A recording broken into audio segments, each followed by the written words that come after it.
Assalamualaikum warahmatullahi wabarakatuh. Ketemu lagi dengan saya, Eko Siswanto MKOM.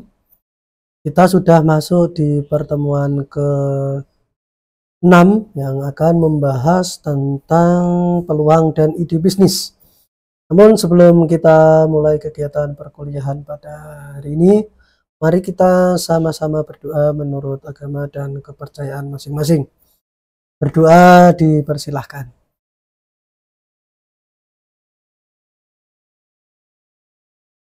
Selesai. Oke, selanjutnya kita memasuki materi pada pertemuan ini dengan judul peluang dan ide bisnis. Nah, kira-kira peluang apa saja dan ide seperti apa yang dapat kita kembangkan. Oke, pada materi kali ini apa saja yang akan kita bahas? Yang pertama ada karakter entrepreneur, yang kedua ada identifikasi peluang, yang ketiga memilih dan menguji ide bisnis, serta yang keempat adalah contoh analisa SWOT. Oke, yang pertama, karakteristik individu entrepreneur. Jadi karakteristik yang cenderung membuat sebagian orang lebih baik dalam mengenali peluang daripada yang lain. Apa? Ini adalah pengalaman sebelumnya. Terus ada faktor kognitif, ada jejaring sosial, ada kreativitas. Nah, pengalaman sebelumnya seperti apa? Dari pengalaman-pengalaman yang sudah ada, karakter ya, jadi membuat orang lebih baik. Dia selalu belajar, oh saya pernah gagal, saya pernah ada pengalaman seperti ini, saya pernah ada pengalaman usaha dan lain sebagainya. Nah, ini juga bisa ya menjadi orang lebih baik ya, karena kita belajar dari yang namanya sebuah pengalaman. Yang kedua ada faktor kognitif. Faktor kognitif ini adalah kemampuan intelektual seseorang dalam berpikir, mengetahui dan memecahkan masalah, karena dia memang punya kemampuan untuk itu ya, untuk memecahkan masalah, berpikir dan lain sebagainya. Terus selanjutnya ada jejaring sosial ya. Jadi jejaring sosial yang luas, yang sering berhubungan dengan orang lain, dengan sosial yang ada, maka bisa membuat orang lebih baik dalam mengenali peluang daripada orang lain. Terus yang terakhir ada kreativitas ya, jadi orang kreativitas seseorang juga mempengaruhi kita dalam mengenali peluang. Nah, apa saja yang dipikirkan? Nah, kebutuhan pelanggan yang mana yang sebaiknya dipenuhi oleh bisnis ini?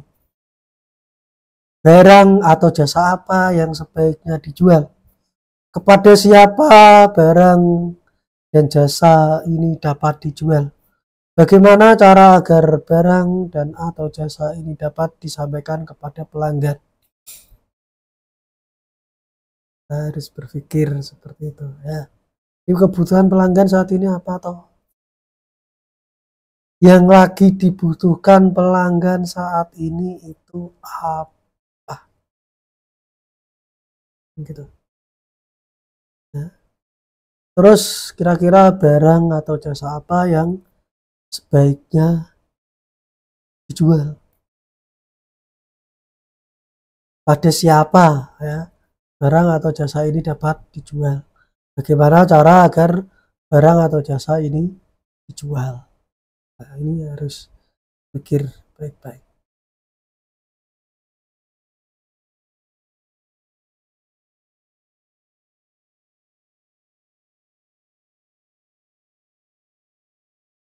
Ya. Terus bagaimana kita melihat peluang? Peluang itu apa? Ya, peluang adalah suatu keadaan menguntungkan yang menciptakan kebutuhan akan produk yang baru, layanan baru, atau bisnis yang baru. Inilah yang dinamakan peluang, dan kita harus pandai melihat peluang tersebut. Bagaimana cara mengidentifikasi peluang? Yang pertama ada observing trend, ada solving problem, ada find gap in the marketplace. Nah, kita observasi dulu tren yang sedang berkembang saat ini itu apa, ya.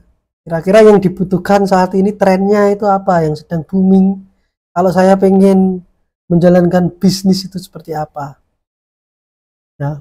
Solving problem, ya, di memberi memecahkan masalah yang ada menjadi suatu jawaban dari sebuah masalah.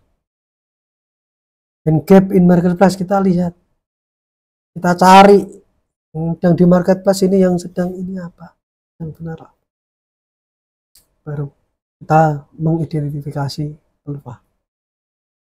Nah ini ya, observasi tren. Tren menciptakan peluang bagi entrepreneur untuk mencapainya, ya.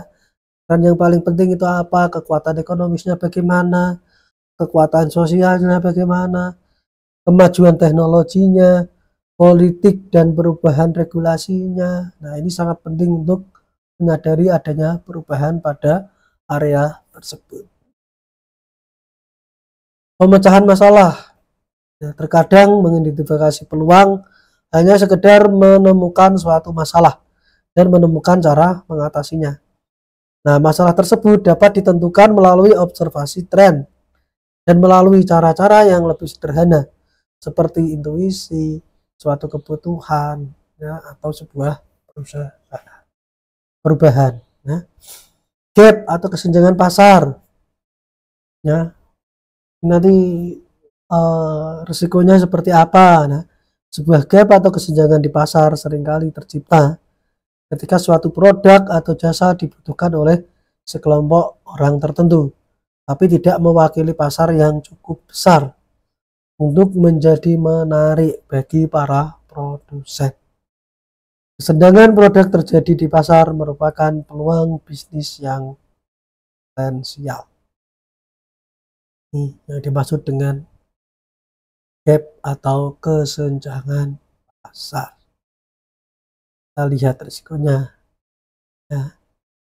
Kesenjangannya, gapnya ini kira-kira rendah apa tinggi.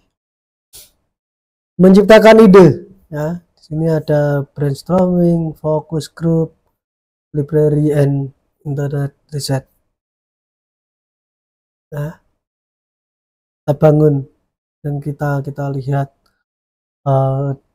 komunitas, ya. Terus kita bikin satu grup, ya. Terus kita banyak riset, banyak cari data tentang bisnis yang sedang berjalan. Bagaimana cara memilih ide bisnis, ya? Jadi agar Anda dapat dengan teliti melakukan seleksi akhir dari ide bisnis Anda, pertimbangkan salah satu atau lebih langkah berikut. Pertama, pilihlah ide yang konkret. Yang kedua, pilih ide yang paling mudah untuk dipasarkan. Yang ketiga, pilihlah ide yang paling cocok dengan karakter Anda. Dan yang keempat, pilih ide yang berisiko kecil. Serta yang kelima, pilihlah ide-ide yang dapat dipertahankan. Apabila sudah terpilih satu ide bisnis yang terbaik, maka langkah selanjutnya adalah menganalisa SWOT untuk menguji idenya, ya.